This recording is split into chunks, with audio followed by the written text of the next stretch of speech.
మనం అనుకున్నదే జరిగింది. జింబాబ్వే కోసం బీసీసీఐ రిలీజ్ చేసిన స్క్వాడ్లో మార్పులు జరుగుతాయి అని చెప్పి నిన్న మనం ఒక వీడియోలో చూసాం. అయితే మనం అనుకున్నట్టుగానే 5 మార్పులు కాదు కానీ 3 మార్పులు పక్కాగా జరిగాయి, అఫీషియల్గా జరిగిపోయాయి. బీసీసీఐ దీనికి సంబంధించిన అప్డేట్ని కూడా ఆల్రెడీ ఇచ్చేసింది. మొదటి 2 T20లకు సంజు శాంసన్, శివం దుబే, యశస్వి జైస్వాల్ అందుబాటులో ఉండట్లేదు అని చెప్పి బీసీసీఐ కన్ఫర్మ్ చేసింది. అయితే కొంతమందికి రీజన్ తెలిసి ఉండొచ్చు, కొంతమందికి తెలియకపోయి ఉండొచ్చు. అదేంటి అంటే ఈ ముగ్గురు జింబాబ్వేతో T20 ఆడబోయే ఇండియా స్క్వాడ్లో ఉన్నారు.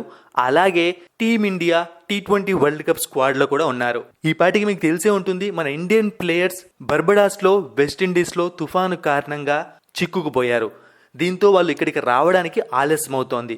ఈ కారణంగా ఈ ముగ్గురిని 2 T20లకు పక్కన పెట్టారు. ఇక ఈ ముగ్గురికి రీప్లేస్మెంట్గా సాయి సుదర్శన్, జితేష్ శర్మ మరియు అలాగే హర్షిత్ రాణాను అనౌన్స్ చేశారు. వీళ్ళు ఇప్పటికే భారత జట్టుతో కలిసి జింబాబ్వేకు వెళ్ళిపోయారు కూడా. మొత్తానికి నిన్న మనం చెప్పుకున్నట్టు కొత్తగా వచ్చిన వాళ్ళకు గుడ్ లక్ వెంటాడుతోంది, సిరీస్లో 2 T20లకు మిస్ అయ్యే వాళ్ళకు బ్యాడ్ లక్ వెంటాడుతుందని చెప్పుకోవచ్చు.